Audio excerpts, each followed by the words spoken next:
Memang proyek berkurang karena proyek kebanyakan dipegang oleh BUMN. Berkurang ya. Tapi yang saya lihat sekarang adalah saat ini ya, bekerja sama BUMN itu belum tentu untung, bisa-bisa rugi, total loss. Kalau itu jadi, saya jamin infrastruktur Indonesia akan gini nih. Kalau undang-undang itu jadi, jamin.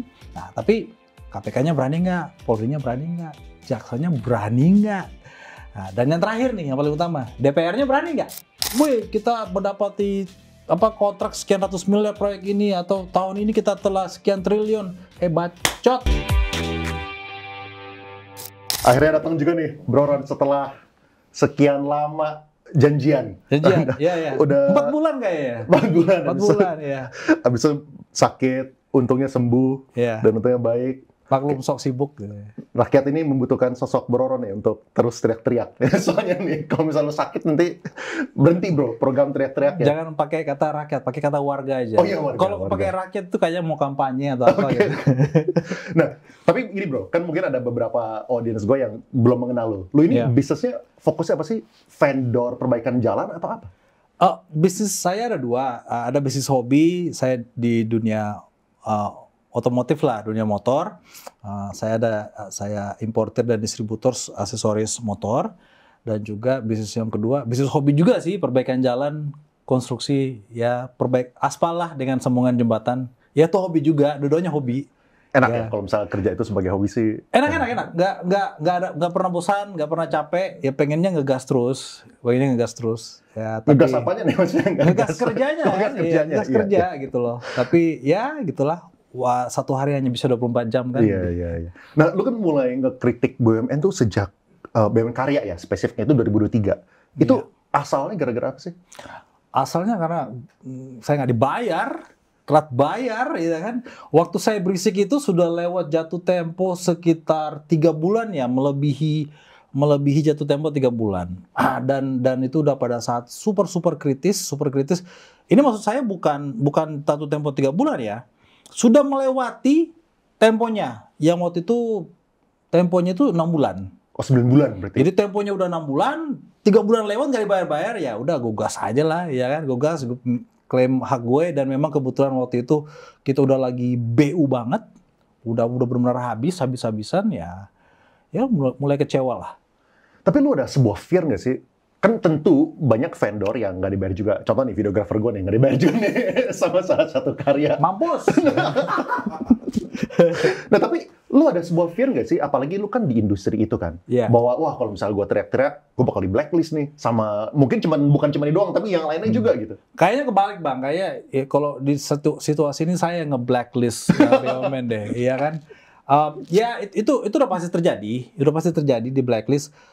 Masalah blacklist atau enggak, kalau di BUMN itu kan setiap mereka melakukan pengadaan kan harus transparan, harus ke publik, harus terbuka di publik selama syarat-syaratnya terpenuhi, ya harus terbuka. Jadi waktu saya ngomel-ngomel waktu itu, saya bilang awas jangan sampai saya di blacklist ya.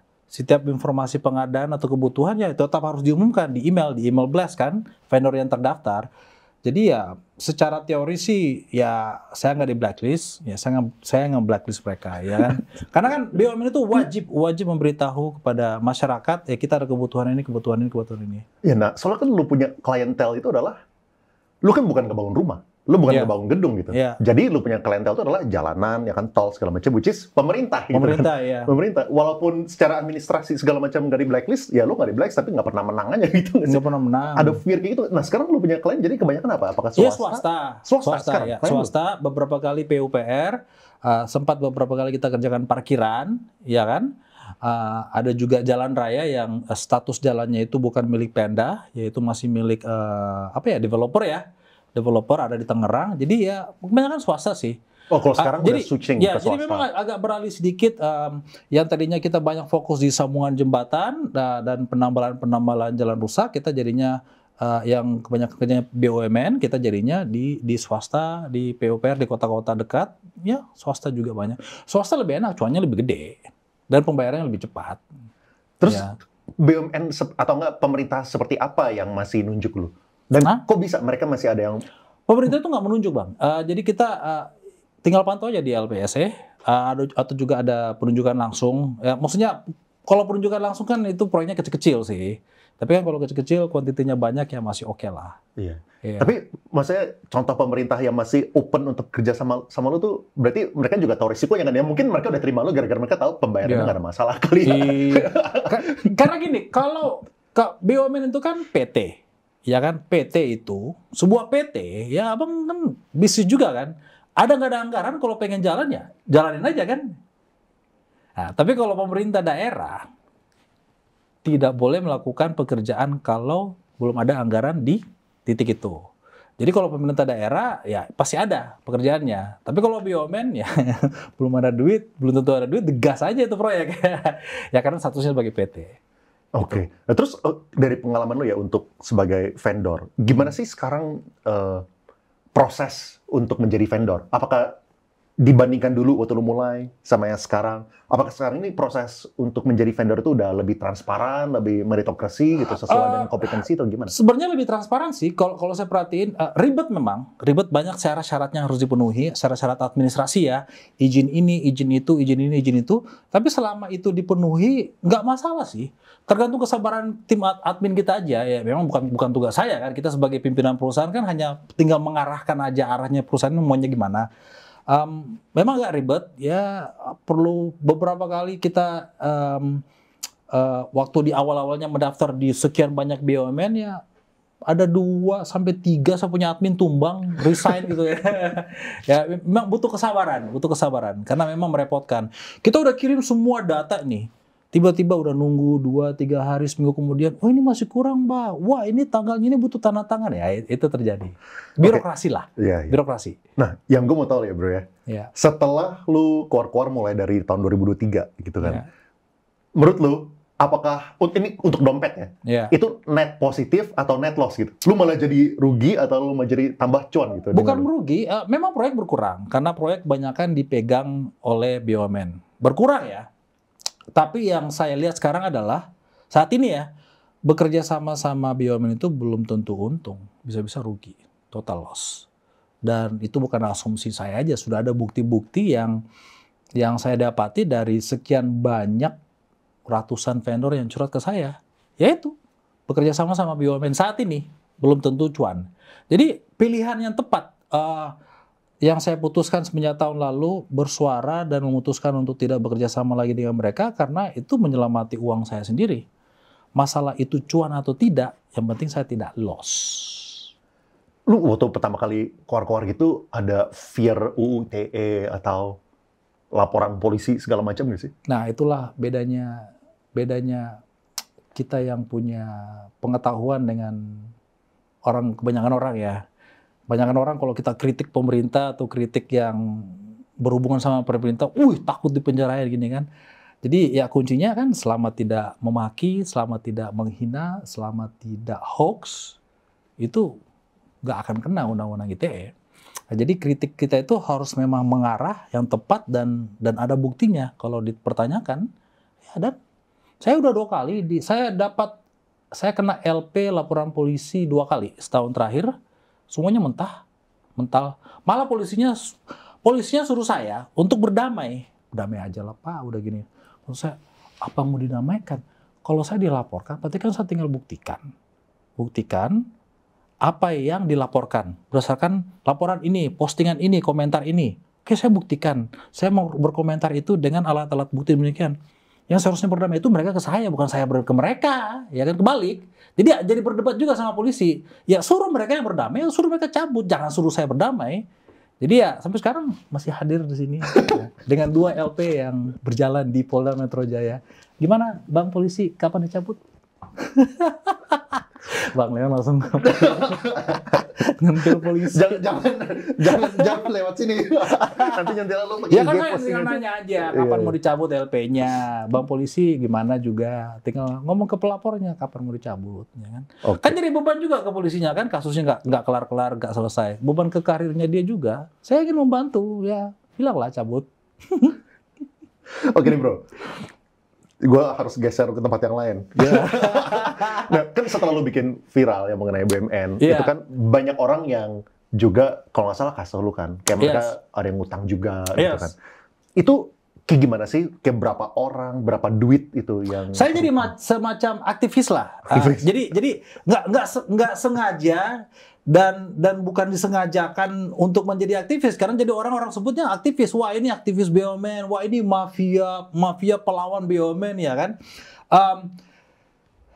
Yang saya lakukan adalah menyatukan vendor-vendor ini di satu tempat, di mana nanti tempat ini yang bisa membantu mereka untuk mengejar hak keringat mereka. Jadi waktu di awal-awalnya udah banyak curhat ini kayaknya ini udah boleh nih udah cocok ini untuk diseriuskan lagi. Jadi suatu hari saya bikin video, teman-teman monolog aja biasa, saya monolog di Instagram, di sosmed, di Instagram dan YouTube. Monolog, teman-teman pengacara, ahli hukum gimana? Mau nggak? Ada nggak yang mau membantu mereka ini? Tapi jangan minta duit ya. Dengan maksud jangan minta duit di awal. Karena rata-rata mereka itu semua udah susah. Yeah. Banyak yang udah bangkrut. Yang curhat mengenai besok saya mau kasih makan istri dan anak, saya nggak tahu lagi. Jadi kan berat kalau kita. Jadi ada coba beberapa pengacara nggak kuat, lemah, takut, kena intimidasi, katanya kena intimidasi. Akhirnya dapat cocok yang nyon-nyon cocok. Seorang pengacara Batak lagi kan, berani ya kan, yang sempat udah ngurus beberapa kasus, disomasi, ada beberapa yang cair, ada yang nggak cair, ada yang harus dibawa pengadilan. Tapi alhamdulillah tahun ini aja kita udah bisa menyelamatkan 10 miliar lebih hak keringat vendor, 10 miliar lebih. Lumayan. Dari berapa? Dari berapa perusahaan? Dari berapa BUMN? Yang kalau saya bikin spreadsheet yang sudah kirim ke saya ya, dengan jumlah utang sekitar 120-an miliar. Itu nggak seberapa, itu masih kecil. 10%-nya lah ya. Masih kecil. Tapi kan nggak, yang melapor itu kan 120 miliar. Itu kan baru berapa puluh vendor. Tapi yang rugi itu banyak ribuan. Oh banyak di luar sana yang nggak ikut partisipasi dalam banyak, karena kan belum tentu semua lihat medsos kan, belum tentu semua nonton YouTube, belum tentu semua nonton Instagram. Ya satu kasus saja yang korban Istaka Karya itu kan 1,1 triliun. Ngeri itu, ngeri. Nah ini apakah ini tahun pertama yang 10 miliar cair atau tahun lalu? Tahun ini pertama. Karena saya baru benar-benar giat menggandeng seorang firma hukum, seorang pengacara dengan firma hukumnya untuk menseriuskan ini. Jadi saya bilang sama dia, kamu kalau memang mau minta, negosiasi aja. Negosiasi di awal boleh, tapi jangan minta DP, jangan. Sukses fee gitu jadinya ya? Sukses fee aja, karena mereka udah orang susah. Rata-rata udah orang susah. Jangan disusahin di awal. Dan saya yakin kalau deal, ya deal. Kalau dikasih. Kalau kamu mau bantu, tapi nggak ada deal nih karena dia punya invoice contohnya 300 juta, tapi dia hutang 500, masa mau dipalak lagi? Kasihan ya kan? Itu terjadi juga sering kok. Sering goal, tapi nggak dapat bayaran teman-teman lawyer saya. Kalau saya sendiri nggak minta. Oh, lu nggak minta? Nggak minta. Aktivis memang ada minta-minta. Iya, siapa tahu? Nggak tahu. Gua ada 2 bisnis bos, jadi masih bisa hidup. Iya. Gitu. Iya. Tapi optimis buat yang sisanya, masih cepeknya gitu, 100. Enggak optimis. Enggak optimis. Lu gimana sebagai aktivis masa enggak optimis? Enggak optimis. Hah? Emang kita optimis nggak dengan pengadilan Indonesia? Oh, gue optimis. Gue optimis ya? Oke, kita gas. Memang nggak optimis, tapi saya kalau kita nonton film Mission Impossible kan, jujurnya Mission Impossible kan, dilihat kasus-kasus yang dijalankan, ini memang impossible banget ini kan, ya kan? Tapi impossible kan bukan berarti tidak bisa. Yang bikin impossible itu apa? Maksudnya kan? Tapi kan optimis bukan berarti tidak bisa. Iya. Kan? Memang saya optimis. Saya tidak optimis, ya kan? Tidak optimis bukan berarti tidak bisa. Iya. Ya udah saya terus. Nah, terus emang yang bikin susah itu apa? Apakah gara-gara perusahaannya ini udah nggak diinjek lagi sama negara kah? Atau kayak gimana cara? Gimana kan perusahaan udah bangkrut, udah PKPU. Sudah nggak ada uang. Gimana caranya ngebalikin ya gitu? Ya, yang susah itu yang non TBK. Ya non TBK kan nggak sahamnya murni milik negara, non TBK ya mereka nggak perlu malu kepada publik. Mereka itu paling malu atau menghadapi tekanan internal aja di dalam pemerintahan atau kementerian. Tapi kalau yang TBK berat tekanannya dong. Pasar saham, ya kan? Bayangin kalau tiba-tiba besok saya, hari ini kita PKPU, PT ini TBK, saham bisa begini, ya kan? Kena tekanan publik, tekanan kementerian, pemerintah. Iya. Jadi Ya, yang saya kurang optimis memang hampir semua sih.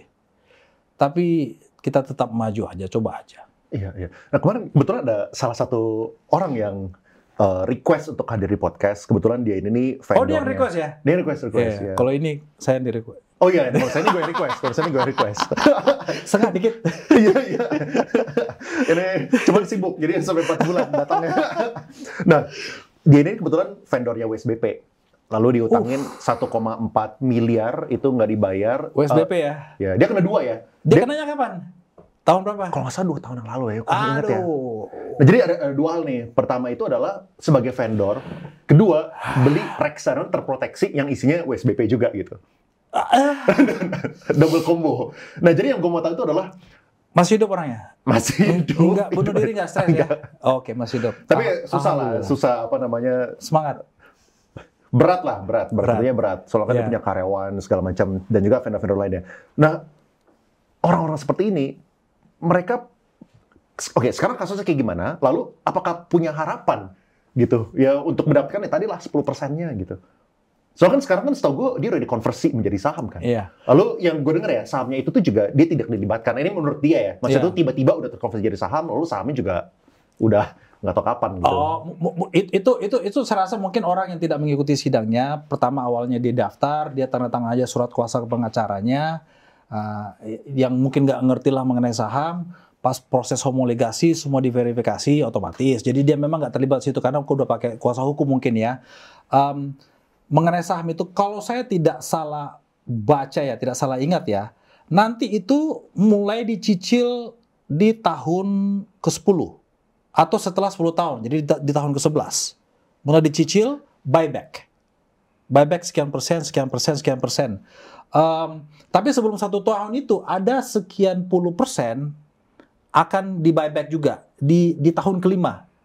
Tapi itu sekali transaksi aja. Tapi berikutnya mulai cicil per tahun itu mulai setelah di tahun ke-10 atau tahun ke-11. Jadi memang lama menunggu hasil keringat. Dan setahu saya itu kan kasusnya di 2023 ya pengesahannya ya, yaitu mundur sampai kasus yang 5 tahun ya. Kalau saya nggak salah ingat lagi ya, mundur sampai kasus 5 tahun. Jadi ada yang vendornya mungkin paling lama 5 tahun, udah konversi saham, terus nunggu 10 tahun lagi. Ya udah nggak cuan lah. Udah habis nilai dari bunga lah, apalagi kalau dipinjam bank. Iya kan, udah nggak cuan, Iya. Ya kita kan pengen duit kita tuh berputar, ya bisnis yang jangka panjang minimum 2 kali setahun, ya kan. Kalau kita sebagai pedagang, eceran trading, trader lah ya, trader pedagang, bukan trader saham. Kita kan pengen uang kita mutar 2 kali sebulan, ya kan? Ini sekali per 15 tahun, ya ngeri. Belum tentu balik pokoknya juga. Belum tentu balik pokoknya ya. Jadi ya itu sangat prihatin. Makanya kalau saya lihat ini BUMN ini yang karya-karya ini mempamerkan di medsos mereka, "Wih, kita mendapati kontrak sekian ratus miliar proyek ini, atau tahun ini kita telah sekian triliun." Bacot, sekian triliun, bayar aja dulu hutang sebelum pamer-pamer flexing dapat kontrak sekian triliun, ya kan? Jadi prihatin sih, prihatin. Nah, oke. Follow up questionnya tentunya yang lu lihat ya, kenapa ini involve-nya primarily itu untuk BUMN karya? Iya. Nah, lalu akar permasalahan itu apa? Kenapa bisa berbarengan gitu? Berbarengan. Ini kan berbarengan kan yang karya-karya ini kan berbarengan. Kayaknya kan dulu-dulu kan mereka triple A rating lah, segala macam ya. B lah, bukan triple A, sorry. Triple F kali. Nggak ada ya? Itu saya yang kasih dah. Saya nobatkan. Terjadi karena ketidakberanian mereka menyatakan no mungkin kepada pimpinan paling atas. Kita nggak ada duit. Yang saya lihat adalah pimpinan kita ingin mengerjakan proyek, dananya nggak ada, ya lakukan lewat BUMN karya. Itu tadi, karena itu kan bukan pemerintahan secara langsung, itu kan sebuah PT, ya kan? PT ya tinggal berani aja mulai kan. Saya juga punya PT, saya pengen berdagang, kadang saya bilang, utang dulu ya sama vendor kita, supplier kita, utang ya, kasih tempo ya. Saya juga import barang, kasih dong tempo 30 hari, 60 hari ya. Dari situ mulainya dari situ. Ya, melakukan sesuatu tanpa memang ada anggaran dari awal. Dan akhirnya ya mulai macet. Kalau misalnya sekarang apakah lu lihat udah ada perubahan. Jadi sekarang nih yang baru-baru dikasih kontrak, ini kelihatannya udah akan lebih lancar karena mereka udah belajar dari case-case sebelumnya. Hah? Di awal-awalnya aja tuh Bang. Ya tagihan pertama gampang cair atau progres 25% gampang cair. Yuk gas terus ya, kerja terus sampai 50%. 50% kita gak kurang, mundur lagi ya. Tapi lu kerja terus ya. Ya udah, saya sih melihatnya kayak gitu. Dan itu terjadi sama saya. 25%-nya gampang cair. Progres 50, kita agak telat sedikit ya. Habis itu kita lanjut lagi sampai stuck udah. Beberapa testimoni dari beberapa vendor, kita mungkin akan bayar tagihan yang kemarin, tapi tolong dong kamu kerjain dulu proyek ini, kita kerjain dulu bagian ini. Jadi banyak broken promises lah, dan itu ya sangat menyedihkan kalau kita dengar cerita-cerita mereka. Kalau tadi Bu Rena bilang yang curhat sama dia ada ratusan tiap hari, kalau saya sih bisa bilang ratusan tiap jam kali ya. Bisa kayak gitu, perihal-perihal seperti itu.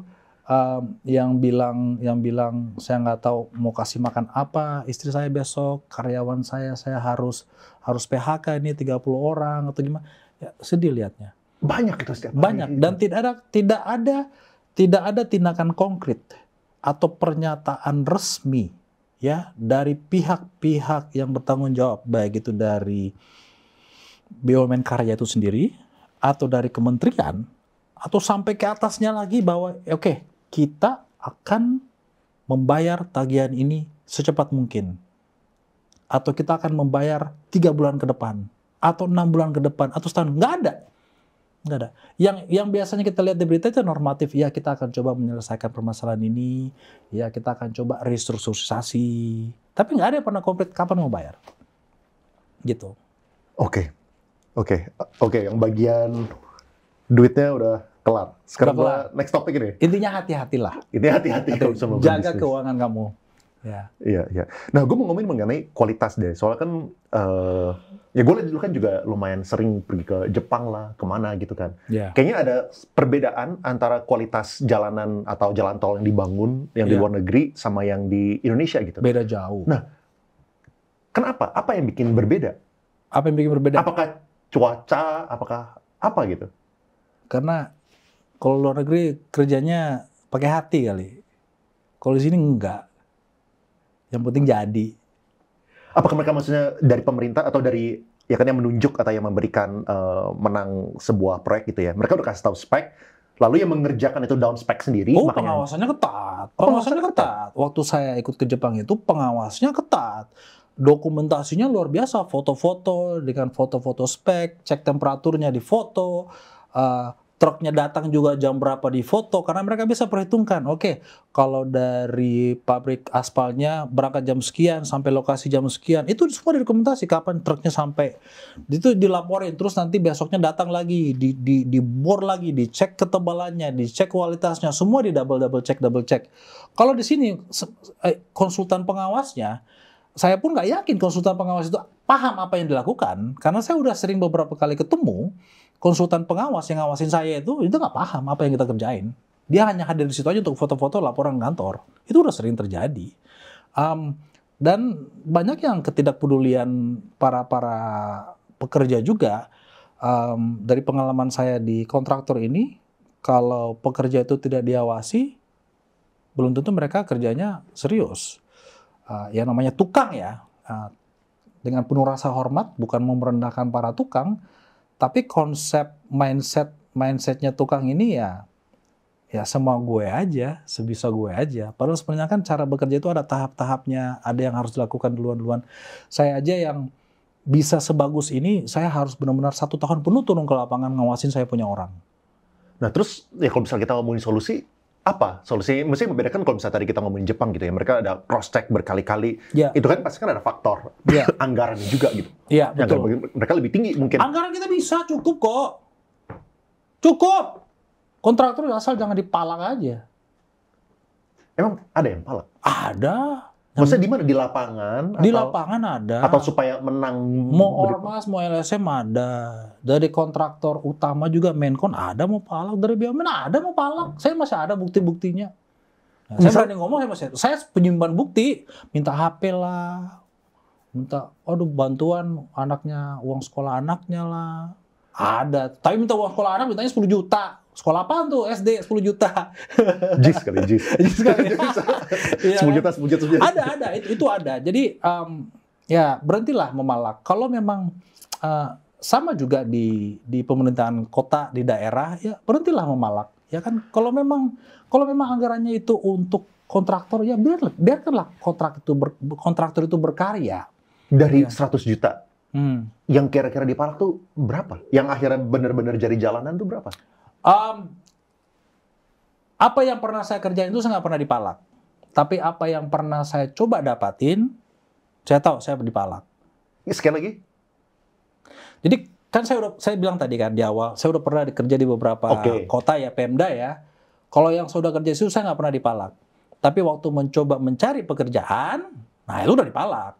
Ada yang minta sampai 17% ada. 70%? 17%. 17%. Ada, dibilang langsung. Ada yang pas mau negosiasi spek aja, minta sama kita untuk siapin logistiknya. Logistik apa tuh? Makan siangnya lah, bawa ininya, udah ada. Jadi orang-orang seperti ini, setan-setan seperti ini yang perlu ya segera cepat mati lah gitu. Supaya negara ini ada perubahan. Terus itu dibayar atau lu nggak ambil aja? Enggak, gue ngambil. Ya udah biarin aja pakai vendor lain. Jadi karena gini Bang, saya tahu saya punya kualitas. Dan kita lihat semua, rakyat semua, jangan rakyat ya, warga udah lihat ya, kualitas infrastruktur kita. Jadi, kalau mau ada perubahan, harus ada yang berani ekstrim seperti saya. Kalau dipalak, ya udah jangan mau kerja. Nah, bagaimana mau ada perubahan kalau melakukan hal yang sama? Nggak mungkin kan? It's impossible.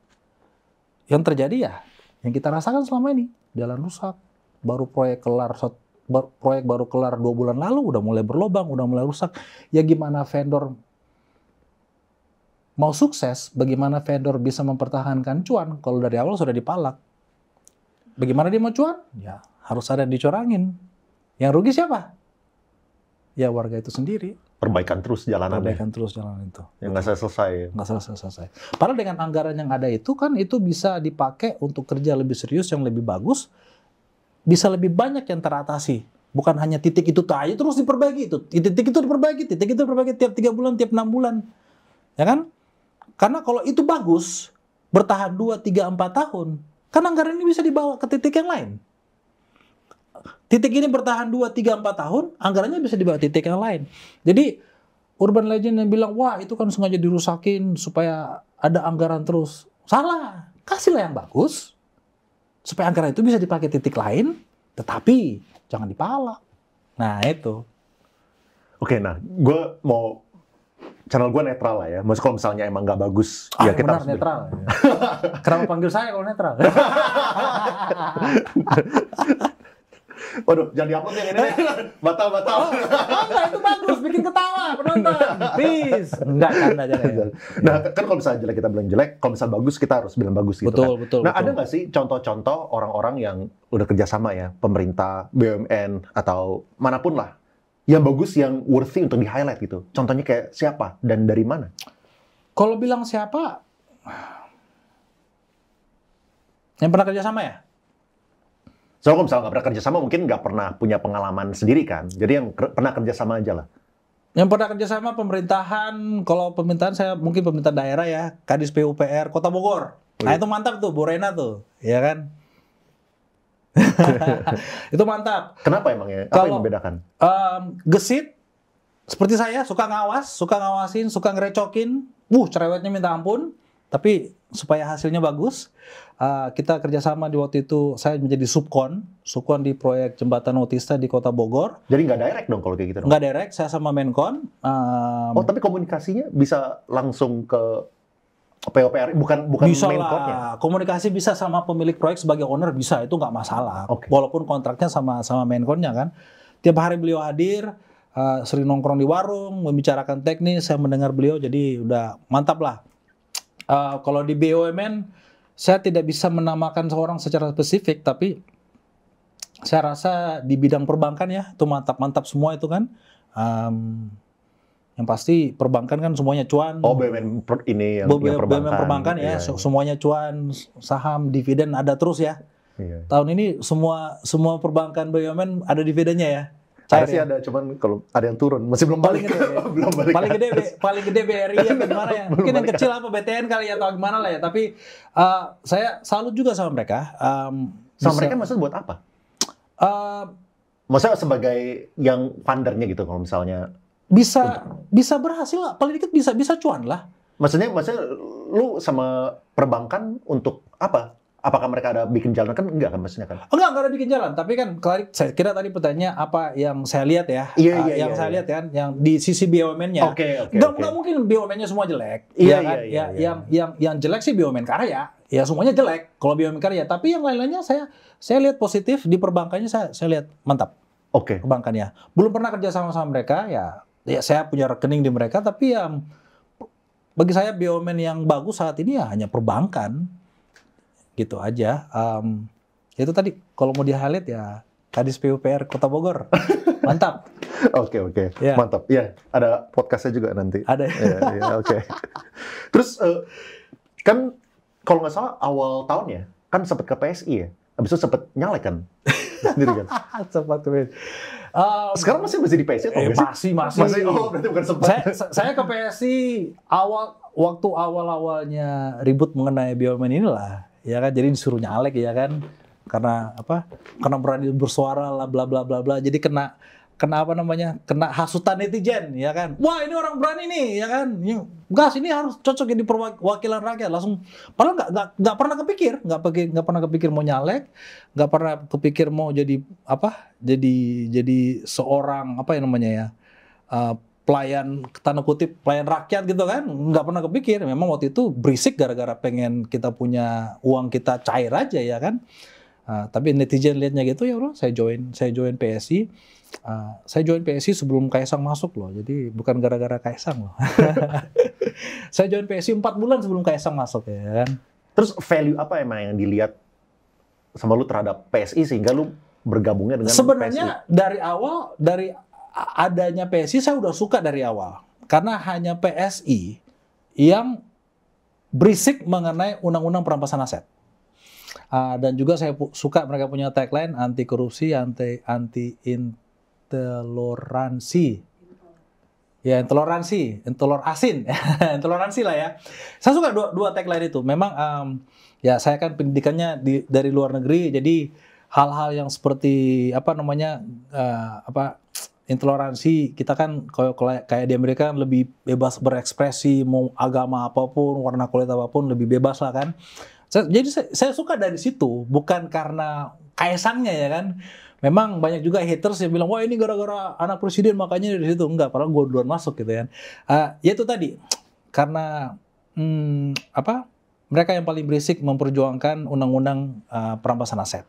Nah ini gue memiliki pertanyaan yang mengenai perampasan aset nih. Dulu tuh gue juga sempat nanya, ini kan undang-undangnya bagus untuk perampasan aset, banget, ya kan kalau misal koruptor harusnya dimiskinkan. Ya betul. Itu setuju, ya kan? Setuju. Gitu. Terus habis itu gue ketemu sama beberapa senior lah, gitu, senior di partai politik maupun yang bukan gitu ya. Ada concern di situ, yang akhirnya bikin gue tuh mikir. Yang tadinya gue sangat sepakat dengan itu, gue jadi mikir 2 kali gitu. Mikir 2 kalinya itu apa? Perampasan aset ini kan menjadi sebuah apa ya kalau misalnya ada orang yang korup kita bisa miskinkan gitu kan. Yeah. Tapi masalahnya nih kita masih banyak oknumnya. Sehingga kalau misalnya itu bisa dijadikan bargaining power oleh oknum-oknum gitu ya. Dari lembaga-lembaga tertentu misalnya dia nargetin orang gitu kan. Wah, sekarang targetnya bukan cuma penjara doang, tapi sampai dimiskinkan, sampai apa gitu. Nah itu yang bikin gue kayak mikir 2 kali gitu. Apakah menurut lu itu tuh baru make sense kalau misalnya jumlah oknumnya udah sedikit, atau sekarang ini harusnya udah nggak apa-apa digas aja? Seharusnya itu make sense kalau oknumnya banyak. Jadi gampang gasnya. Contoh nih, kalau oknumnya nih hanya Tuhan yang tahu ada 500 orang, tapi kita gas 30 orang. Hanya sekian persen kan. 30 orang benar-benar digas, dimiskinkan. Yang lain tuh kapok udah. Antara pensiun atau tiarap. Jadi kita bisa jamin. Jadi orang-orang yang ya PNS, ASN, wali kota, gubernur yang nonton ini ya, pasti paham nih. Kalau yang apa yang akan saya bilang nih. Kalau itu jadi, Saya jamin infrastruktur Indonesia akan gini nih. Kalau undang-undang itu jadi, jamin. Nah, tapi KPK-nya berani nggak? Polri-nya berani nggak? Jaksanya berani nggak? Nah, dan yang terakhir nih, yang paling utama, DPR-nya berani nggak? DPR-nya nggak berani. Artinya apa? Ya mungkin banyak busuk juga di situ kali. Mungkin ya, mungkin. Nggak nuduh, mungkin. Nanti kena undang-undang ITE lagi. Mungkin. Tapi saya rasa kalau kita ingin ada perubahan, ya kita harus lakukan yang ekstrim. Yang ekstrim. Kayak di negara mana ya? Di Amerika Selatan, yang 2 tahun terakhir presidennya memenjarakan semua preman. Pokoknya yang bertato masuk penjara. Karena saking parahnya premanisme, pembunuhan, gang wars gitu kan. Dalam setahun, boom, turun pembunuhan. Tidak ada lagi, semua orang boleh jalan malam-malam. Itu ada saya lihat di TV, di National Geographic, penjarain. Semua benar-benar mereka itu ibaratnya hampir tersiksa lah. Tidur di tempat tidur yang nggak ada kasur, tidak ada bantal, tidak ada selimut. Tidak ada sama sekali. Ya itu, jangan menjadi preman, jangan membunuh, itulah. Jadi harus ekstrim. Nah, kalau negara kita sebesar ini, mengelola negara sebesar ini, kadang-kadang kita harus ekstrim juga untuk kebaikan yang lebih besar. Iya. Tergantung siapa yang berani. Ya. Terus atau jadiin saya aja ketua KPK kalau berani DPR-nya. Sok banget ya. Terus jadi kagum abang ini kayaknya belum pernah dapat tamu kayak saya gitu. Itu jangan dikat ya, masukin itu ya. Masukin semua itu. Oke. Yang dikat cuma tadi ya, foto anak berisik. Ini kemarin hasilnya kayak gimana setelah lu nyalek? Nyalek ya caleg gagal lah kita. Ya kan partainya juga gagal ya kan. Jadi kalau partainya gagal ya calegnya gagal, otomatis gagal. Suara saya banyak 22.100 sekian. Jadi yang sekitar 22% dari pendapatan suara partai. Dari pendapatan suara partai di Kabupaten Bogor. Itu saya dapati, betul. Jadi ya lumayan tinggi lah. Lumayan tinggi kan. Dan kalau Bang Leon ingat itu kertas suara itu kan gede tuh. Segede gini ya. Terus sekian banyak partai kan. Udah gede, sekian banyak partai, dia harus pilih saya. Jadi saya bangga juga sih 22.000 untuk saya sendiri, ada 22.000 orang cari nama partainya, terus cari nomor saya, boom, coblos. Itu bangga juga sih. Tapi kepikiran lagi, nanti suatu saat nyalek lagi? Lihat 2029 deh. Iya, lihat 2009. Tergantung kalau saya jadi ajudannya wali kota siapa gitu nanti 5 tahun ini kita nggak tahu. Oke. Tapi apa ketertarikan memang ya? Emang kalau misalnya menang, misalnya kemarin PSI dapat 4%, so what gitu? Ketertarikan saya, kemarin itu yang saya sudah hayalin ya, masuk di komisi 6 atau komisi 5 kalau nggak salah, yang membawahi PUPR. Saya ingin mengadakan program nasional di bidang maintenance, perbaikan jalan, dari tingkat kementerian sampai ke tingkat provinsi, sampai kabupaten kota, pembaharuan teknologi, pembaharuan teknik kerja, itu nggak ada sama sekali di negara ini. Semuanya ibaratnya orang lapangan itu otodidak, berdasarkan yang diajarin senior-seniornya, dan semuanya itu berdasarkan pengalaman di lapangan, tidak ada training baku. Padahal pedoman itu ada dari PUPR. Tapi pedoman ini belum tentu dibaca sama orang lapangan. Itu tadi kalau kembali kayak saya tadi, perusahaan swasta, kalau bos pimpinannya tidak keras, tidak mentraining dia punya bawahan, hasilnya kan gitu-gitu aja. Dan di Indonesia itu ya PUPR berjalan masing-masing, dari tingkat kementerian, provinsi, kota, kabupaten itu berjalan masing-masing. Tidak ada koordinasi perihal pemeliharaan. Itu yang saya ingin perjuangkan saat itu. Oke, saat itu. Oke bro, ini final question dari gua. Kira-kira apa jadinya langkah-langkah supaya BUMN, habis itu jalan kita bisa baik? Tadi ya kan udah di-mention jangan dipalakin. Ada lagi nggak? Final advice dari lu? Final advice dari saya adalah kepada pimpinan-pimpinan BUMN karya. Jangan takutlah berbicara kepada pimpinan lebih tinggi lagi, ya kan? Baik itu menteri atau presiden. Kalau memang hitung-hitungannya, anggarannya nggak masuk, ya sampaikan, beritahu, nggak masuk, karena nanti karena ketidakberanian atau pengecut berbicara kepada pimpinan, akhirnya yang korban itu ya rakyat sendiri, banyak. Dan yang korban itu bukan hanya sebagai pimpinan vendor, tapi ya pikirkanlah istri dan anak-anaknya.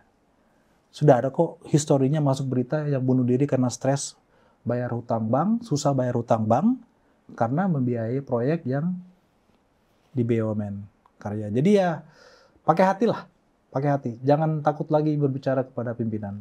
Ya, mungkin ini kali ya, mungkin dari pimpinan pun juga butuh masukan yang apa adanya gitu loh. Maksudnya kalau misalnya emang nggak masuk anggarannya, ya hopefully di voice out gitu, diomongin. Jangan. Ya, kalau bisa seperti Pak Jonan lah, mantap gitu ya. Bilang, nggak bisa Pak Bos. Kalau memang harus dipecat ya nggak masalah. Ya itu tadi kembali. Mendingan kamu diam, enggak, iya Pak. Tapi yang korban adalah ratusan ribuan orang di bawah. Bisa nggak makan, bisa bunuh diri. Pilih yang mana? Ya tapi kan keegoisiannya orang ya kita nggak tahu lah. Banyak yang egois juga. Ya. Siap. Thank you bro. Thank you so much. Sama-sama. Yuk. Thank you.